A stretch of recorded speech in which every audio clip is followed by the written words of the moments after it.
Hello my dear students, this is Anshuman Dikshit. आज हम बात करने जा रहे हैं एक बहुत इंपॉर्टेंट टॉपिक की। This topic is very useful for BBA, MBA, SSC, civil and various other competitive exams. Cooperative society के बारे में आज हम डिस्कस करेंगे। ये क्या होती है, कैसे फॉर्म होती है, इसका क्या एडवांटेज है, इंडियन इकोनॉमी में इसका क्या इम्पैक्ट है, रूरल इकोनॉमी में किस तरह से सहायक है, और इसका क्या अभी तक एडवांटेज हुआ, कौन तरह तरह की बेस्ट कोऑपरेटिव सोसाइटीज इंडिया में काम कर रही हैं, और एम्प्लॉयमेंट जनरेशन में, वेल्थ क्रिएशन में या जीडीपी में कोऑपरेटिव सोसाइटीज का क्या कंट्रीब्यूशन होता है। तो सबसे पहले समझते हैं कि कोऑपरेटिव सोसाइटीज होती क्या है। A cooperative is defined as an autonomous association of the persons united voluntarily to meet their common economic, social and cultural needs and aspirations through a jointly owned and democratically controlled enterprise. Generally cooperative society में voluntary nature होता है और जितने भी लोग जो इनके member होते हैं वो अपनी स्वेच्छा से इसमें ज्वाइन करते हैं, जिनका एक कॉमन ऑब्जेक्टिव होता है उन लोगों का।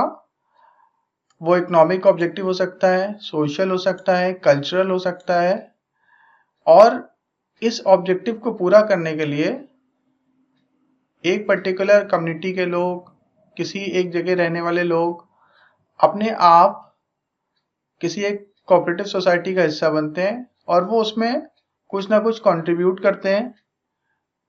जरूरी नहीं है कि आप उसमें कैपिटल के फॉर्म में ही कंट्रीब्यूट करिए।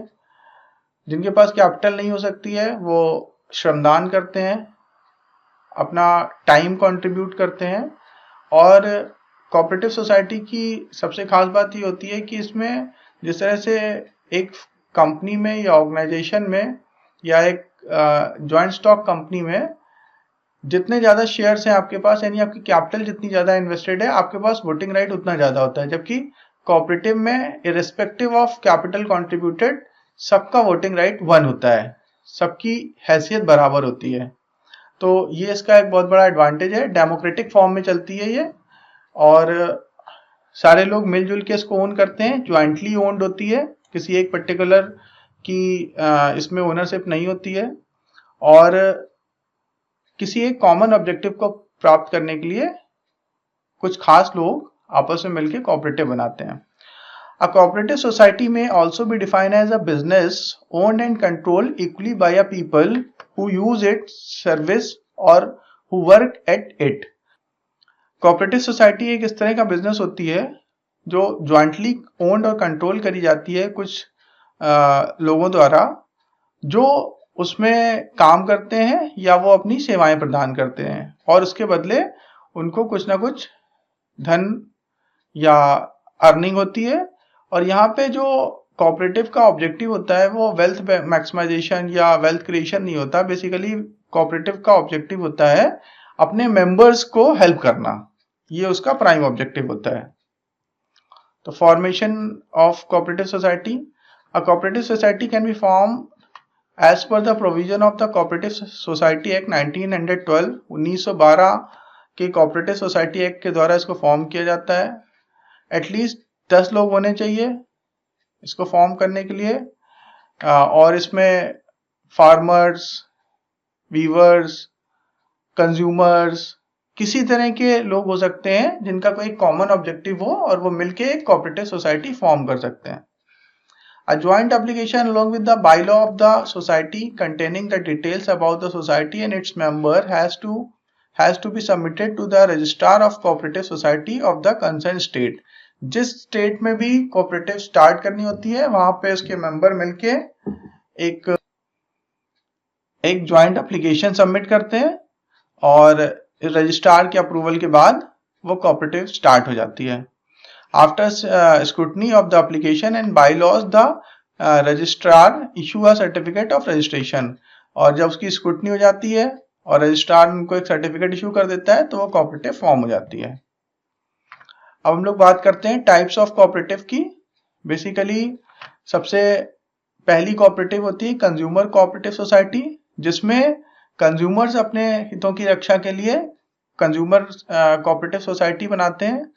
और इसको हम ऐसे समझ सकते हैं कि मान लीजिए एक पर्टिकुलर सोसाइटी में रहने वाले लोग कुछ कुछ चीज़ों को कंज्यूम करते हैं, डे टू डे की ग्रोसरी को कंज्यूम करते हैं, और वो अगर मिल के एक साथ बल्क में परचेज करते हैं किसी सुपरमार्केट से, किसी वेंडर से, किसी मैन्युफैक्चरर से, तो उनको काफ़ी डिस्काउंटेड रेट पे प्रोडक्ट मिल सकते हैं, और उसके बाद वो अपने ज़रूरत के हिसाब से आपस में इक्वली उसको डिस्ट्रीब्यूट कर सकते हैं।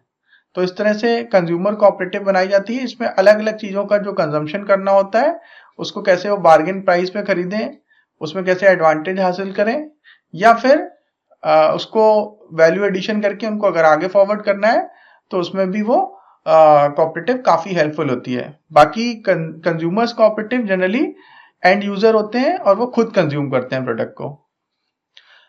Second one, producers cooperative society. Basically, producer cooperative society is to protect the interest of small producers by making available item of their need for production like raw materials, tools, equipments, machinery, etc. इसका मतलब ये हुआ कि जो producers cooperative है उसमें बहुत छोटे छोटे प्रोड्यूसर्स होंगे, स्मॉल स्केल कॉटेज इंडस्ट्रीज वाले लोग, और वो अपने सप्लायर से निगोशिएट करने के लिए, रॉ मटेरियल प्रोवाइडर से निगोशिएट करने के लिए आपस में मिलकर कोऑपरेटिव बना लेते हैं। तो जिससे उनको ancillary units like tools, equipment, raw material, ये सब सारी चीज़ें बहुत ही रीजनेबल रेट पे, बार्गेन रेट पे मिल जाती हैं। For example Haryana handloom, Kanpur उद्योग व्यापार मंडल, इस तरह के जो कोऑपरेटिव सोसाइटीज़ होती हैं वो आपस में मिलकर कोऑपरेटिव बनाती हैं, उससे वो डे टू डे के ऑपरेशंस में उनको एडवांटेज मिलता है। Third one, cooperative marketing societies. These societies are formed by small producers and manufacturers who find it difficult to sell their product individually. Basically marketing society, marketing cooperative society वो लोग बनाते हैं जो services या product produce करते हैं, manufacturer होते हैं, और उनको लगता है कि अगर वो इंडिविजुअल अपने प्रोडक्ट को प्रमोट करेंगे तो ये बहुत डिफिकल्ट होगा उनके लिए उसको मार्केट करना, एडवर्टाइज करना, ब्रांडिंग करना, प्रमोशन करना। बट अगर वो सारे लोग मिलके एक कॉमन मार्केटिंग स्ट्रेटजी की तरह करते हैं तो उसमें सबका फायदा होता है, सबका प्रोडक्ट बिकता है। और अगर वो इंडिविजुअली एफर्ट करते हैं तो वो एफर्ट कहीं भी नहीं जाता है, क्योंकि उनके पास ना इतनी कैपिटल होती है, ना उतनी ब्रांड अवेयरनेस होती है, ना उनको मार्केटिंग स्ट्रेटजी, एडवर्टाइजिंग स्ट्रेटजी का बहुत ज़्यादा ज्ञान होता है। तो कोऑपरेटिव बना के और उसके बाद वो मार्केटिंग और ब्रांडिंग करते हैं तो जिसका एडवांटेज सारे मेंबर्स को मिलता है। Fourth, cooperative credit society. To provide financial support to the member, the society accept deposit from members and grant them loan at reasonable rate of interest in time of need.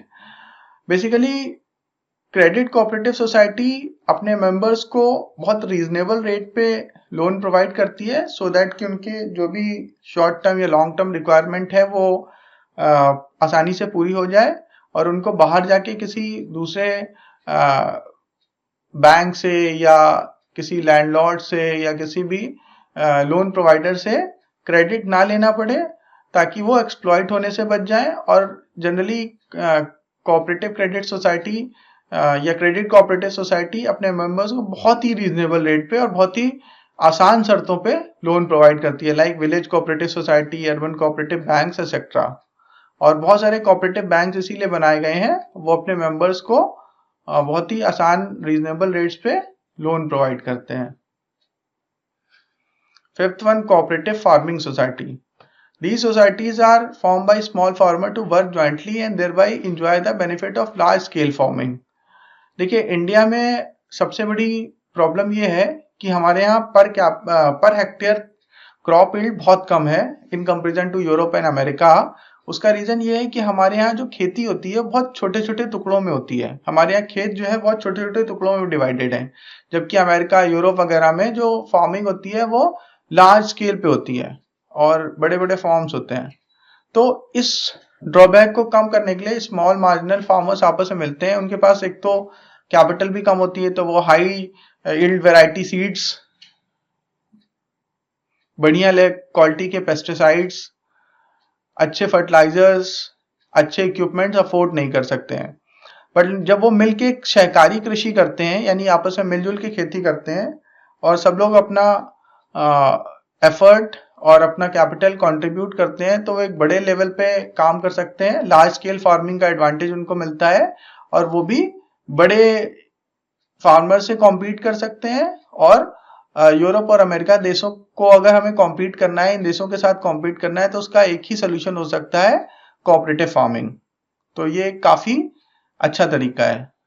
Next one is housing cooperative society. To provide residential house to members, they purchase land and construct houses or flats and allot the same to members. Some societies also provide loan at low rate of interest to member to construct their own houses. अब देखिए, housing cooperative society का भी बहुत ज्यादा advantage होता है। अगर कोई इंडिविजुअल एक जमीन खरीदता है और उस पर अपना घर बनाता है, तो ओवरऑल कॉस्ट इसकी बहुत ज्यादा हो जाती है, क्योंकि आप सारी चीजें छोटे छोटे लेवल पे कर रहे होते हैं, आपके पास बार्गेनिंग नहीं होती है, आप बल्क बाइंग नहीं कर रहे होते हैं। बट अगर हम एक हाउसिंग कोऑपरेटिव सोसाइटी के थ्रू जाते हैं, तो हाउसिंग कोऑपरेटिव सोसाइटी बड़े लैंड को परचेज करती है, जिसमें उसको एडवांटेज मिलता है।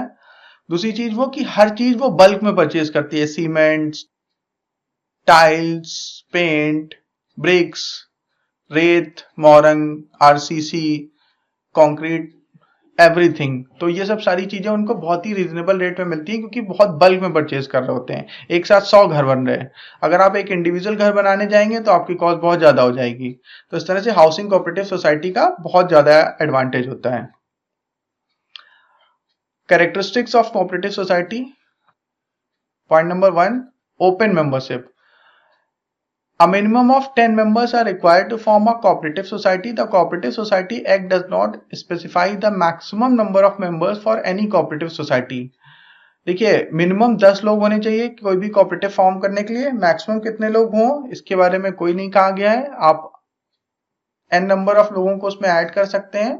और इंडिया में काफी बड़ी बड़ी कोऑपरेटिव सोसाइटी पहले काम कर रही हैं, जैसे अमूल इसमें काफी फेमस है, और अमूल में कई हजारों हजार फार्मर्स जुड़े हुए हैं, और उससे उस कोऑपरेटिव से उनको बहुत ज्यादा एडवांटेज मिला है। Second point, voluntary association. ये वॉलंटरी है, जिसकी मर्जी है वो ज्वाइन कर सकता है, जिसकी मर्जी है वो छोड़ के जा सकता है। तो ये पूरी तरह से उसकी इच्छा पर निर्भर करता है। स्टेट कंट्रोल, राज्य सरकारें जनरली इसको कंट्रोल करती हैं। सोर्स ऑफ फाइनेंस, बेसिकली इनसे एक्सप्लॉयटेशन रोकने में काफी हेल्प मिलती है। लेबरर्स, मार्जिनल फार्मर्स, छोटे आर्टिशियंस, इस तरह के जो लोग होते हैं, और उनको लैंडलॉर्ड या बैंक्स या किस तरह के जो बड़े लेंडर्स होते हैं वो बहुत एक्सप्लॉइट करते हैं। तो अगर वो कोऑपरेटिव बना के काम करते हैं तो उनके लिए एक अच्छा सोर्स ऑफ फाइनेंस होता है, जहां पे उनको बहुत ही रीजनेबल रेट पे लोन मिलता है और आसान शर्तों पे मिलता है। डेमोक्रेटिक मैनेजमेंट, जैसे मैंने आपको बताया कि ज्वाइंट स्टॉक कंपनी में आपके पास जितने ज्यादा नंबर ऑफ शेयर्स होंगे, आपका वोटिंग राइट उतना ज्यादा होगा, आपकी पावर उतनी ज्यादा होगी। But in cooperative society, irrespective of capital contributed, सबका वोटिंग राइट इक्वल होता है, सबका वोटिंग शेयर 1 ही होता है।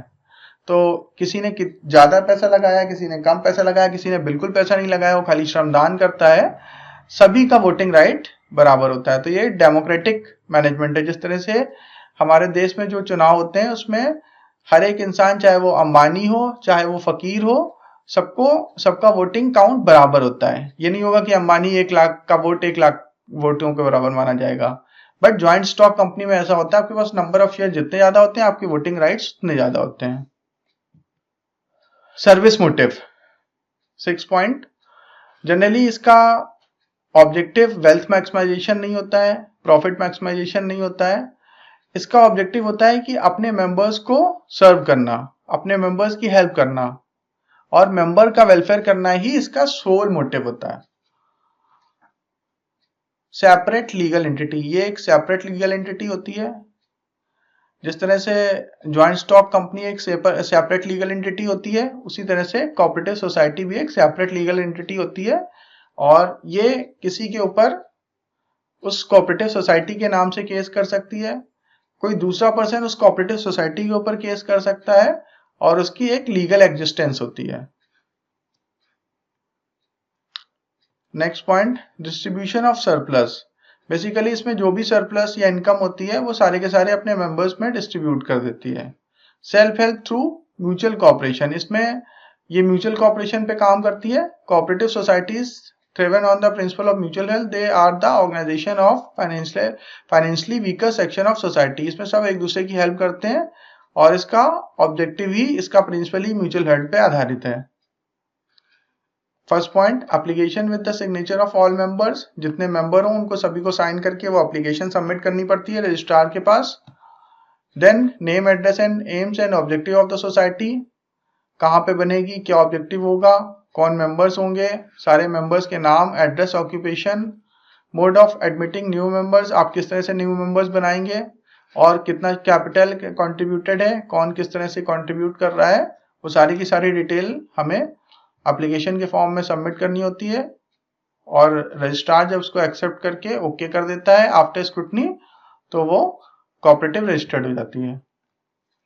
फायदे क्या है इसके, बनाना बहुत आसान है, सभी के लिए ओपन मेंबरशिप होती है, वॉलंटरी है, जिसको मर्जी हो आओ, जिसको मर्जी हो जाओ, डेमोक्रेटिक कंट्रोल है, सबका वोटिंग राइट बराबर होता है रिस्पेक्टिव ऑफ कि उन्होंने कितना पूंजी लगाई है।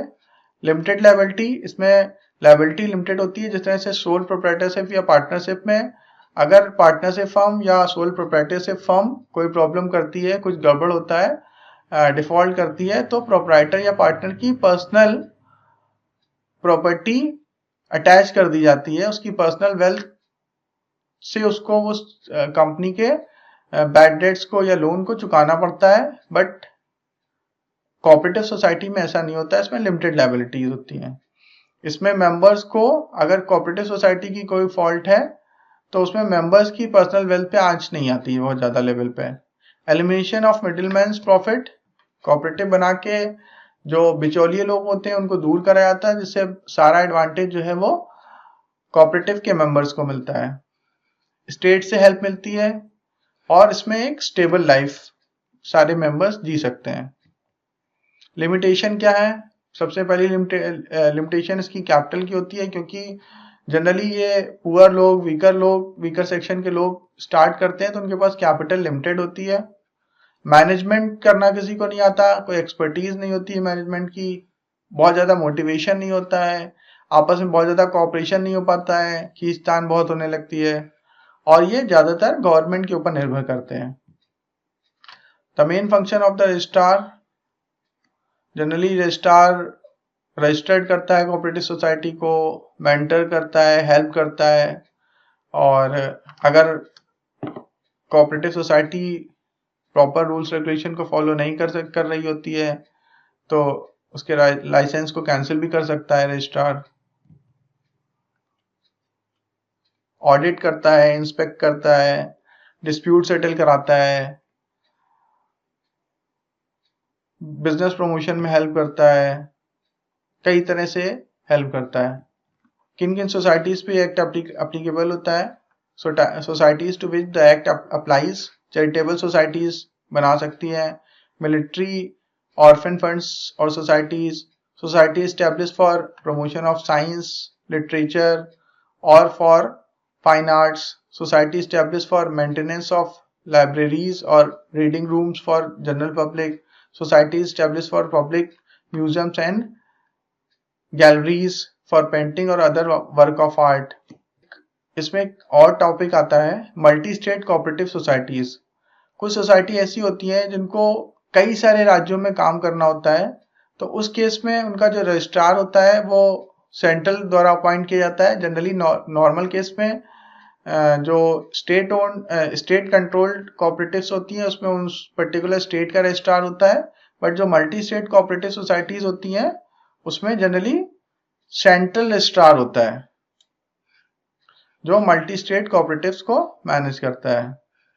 और multi state cooperative society act 2002 के द्वारा इनको बनाया जाता है और इनका मेन ऑब्जेक्टिव ये होता है कई सारे राज्यों में एक साथ काम करना।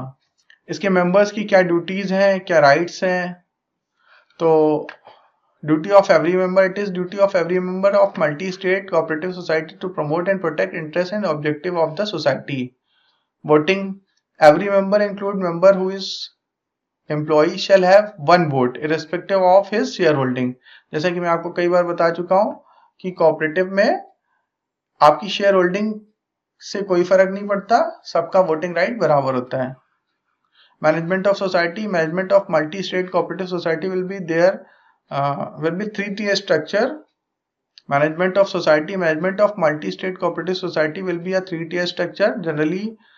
General body consists of all members. They elect board of directors to exercise overall control over operations. Day-to-day control is executed by chief executive, who will be employee of the multi-state cooperative society. Chairperson, president of society. A multi-state cooperative society can have chairperson, president, and vice chairperson, vice president. A person who is minister in central or state government cannot be elected to the post. Basically उस समय एक चीज ध्यान रखनी है कि chairperson या president of society के लिए कोई स्टेट का मिनिस्टर नहीं होना चाहिए। Tax shelter for cooperative societies. While a cooperative society is treated under the Income Tax Act 1961 as an assessee for extending certain concession in computing taxable income, the income of cooperative society is not exempt in its entirely. तो income tax act 1961 में cooperative societies को कैसे treat करना है वो बताया गया था। इनको काफी सारा एडवांटेज बेनिफिट मिलता है, लेकिन की इनकम कंप्लीटली एग्जम्प्ट नहीं है। हमारे देश की कुछ फेमस कोऑपरेटिव सोसाइटी लाइक सबसे फेमस अमूल है। सेकंड, श्री महिला गृह उद्योग लिज्जत पापड़ काफी ज्यादा फेमस सोसाइटी है। उसके अलावा अन्नपूर्णा महिला क्रेडिट कोऑपरेटिव सोसाइटी, कृषक भारती कोऑपरेटिव सोसाइटीज और इस तरह से बहुत सारी और दूसरी सोसाइटीज बनी हुई हैं।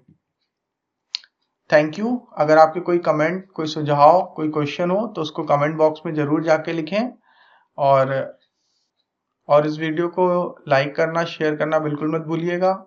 काफी इंपॉर्टेंट टॉपिक है और आप अगर लाइक करते रहेंगे तो मैं इसी तरह से और अच्छे वीडियो आपके लिए लाता रहूंगा। धन्यवाद।